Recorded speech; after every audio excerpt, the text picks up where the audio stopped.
সব কেমন আছো? আশা করছি খুব ভালো আছো। বাংলায় কথা বলো এবং বাংলাকে সাপোর্ট করো। তো আজকে একটা ছোটো মিনি ব্লগ তোমাদের কাছে শেয়ার করার জন্য নিয়ে এলাম, কারণ ভিডিও করার টাইম পাচ্ছি না। তো ছোটোখাটো মানে হোটেলে যেটাই হচ্ছে সেটাই ক্যাপচার করার চেষ্টা করছি। তো সেই ক্যাপচার করা নিয়ে এসে তোমাদের কাছে ব্লগ নিয়ে আসার চেষ্টা করছি। ব্লগটা দেখো কেমন হয়েছে কমেন্ট করে জানিও। তো চলো ব্লগে যাওয়া যাক।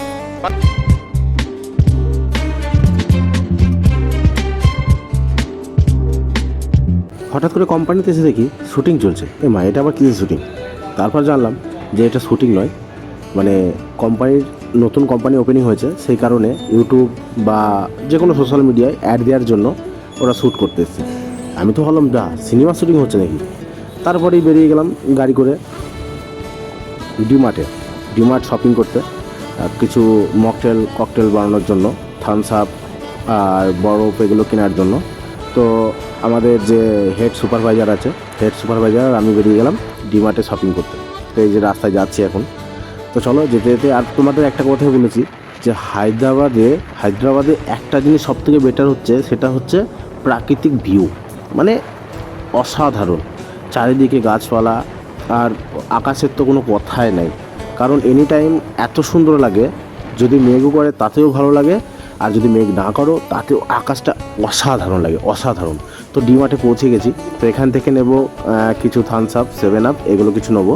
তো চলো ওগুলো শপিং করি, তারপর তোমাদের সঙ্গে পরবর্তী জিনিসগুলো শেয়ার করছি।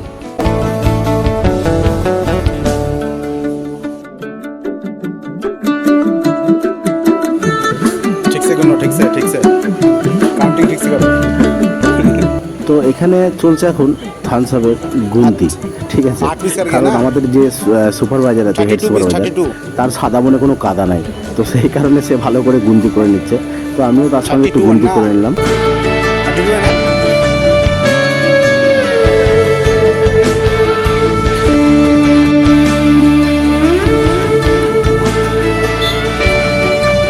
তো হোটেলে ঢুকতেই দেখলাম যে আমাদের যে জিএম ম্যানেজার আছে, মানে জেনারেল ম্যানেজার, তো সে টিভিতে মুভি লাগিয়ে দিয়েছে, অ্যাভেঞ্জার মুভি।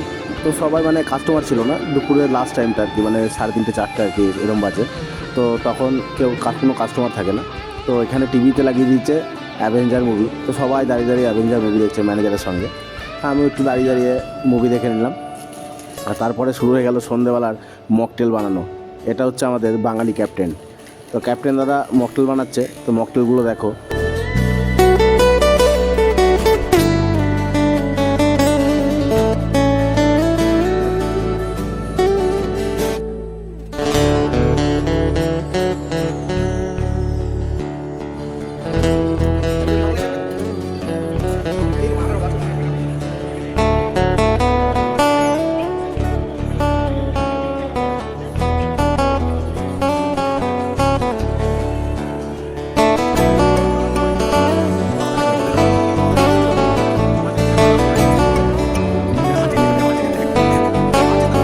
সবাইকে বলেছিলাম ওপরে আমাদের পাব হচ্ছে, তো সেই পাবটা এখনও কিন্তু ওপেনিং হয়নি।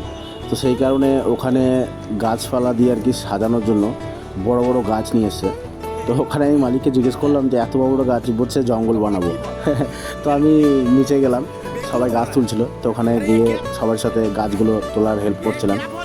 তো আর এই যে কী গাছ, এটা আমি প্রথমে হয়তো ভেবেছিলাম আম গাছ, বাট আম গাছ নয়, এটা মানে একটু বাহারি টাইপের গাছ। বাট একটা ফল ধরেছে, সেটা দেখালাম। তো কী ফল, বা যদি কেউ জেনে থাকো কমেন্টে একটু জানিও যেটা কী গাছ, ঠিক আছে? তো চলো লিফটে করে নিয়ে যাওয়ার উপরে। আর তারপরে গাছগুলো লাগিয়ে দিয়ে পাশে যেগুলো আছে এগুলো হচ্ছে টব, বড় বড় টব সিমেন্টের। তো এই টবগুলোতে গাছগুলো সেট করব। তো সেট করার পরে গাছগুলো কীভাবে লাগিয়েছি, কেমনভাবে লাগিয়েছি সেটাও দেখাবো।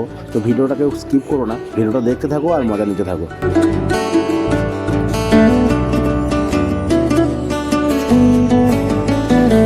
তো নিচে যে বড় বড় টপগুলো দেখালাম সেগুলো ওপরে তুলেছি, সেসবের কোনো ফুটেজ আমি নিইনি, কারণ ওগুলো প্রচণ্ড ওয়েট ছিল, সবাই মিলে তুলতে গিয়ে অনেকটা কষ্ট হয়েছিল।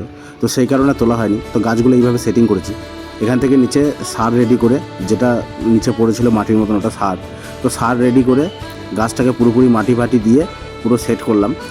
তো এখানে এখনও টোটাল কমপ্লিট হয়নি, কারণ এখনও প্রচুর টপ আছে আর প্রচুর গাছ আছে, যেগুলো সব এসে এখনও পৌঁছায়নি। তো আস্তে আস্তে আসছে, আর সেগুলোকে আস্তে আস্তে সেটিং করব। তো এই যে গাছগুলো দেখো, আর এই যে কচু গাছ, এগুলো কিন্তু অরিজিনাল কচু গাছ, যেগুলো আমাদের দেশে বনে জঙ্গল হয় সেসব কচু গাছ এগুলো। রাত 2টোর সময় রুমে বিরিয়ানি অর্ডার দিয়েছিলাম জোম্যাটো থেকে। তো সেটাই এলো, তো সেটারও একটু ফুটেজ নিয়ে নিলাম। কারণ এটা পাস্তা হাউস থেকে এসছে, যে কারণে ক্যাপ্টেন বললো যে হয়তো যদি ভুলভাল করে একটু ভিডিও করে নাও, অবজেকশন দিতে পারবো। তো সেই কারণে ভিডিও করে দিলাম, তো সেটাও তোমাদের সঙ্গে শেয়ার করে দিলাম। তো চলো আমি বিরিয়ানি খাই, আর ভিডিওটা এখানেই শেষ করছি।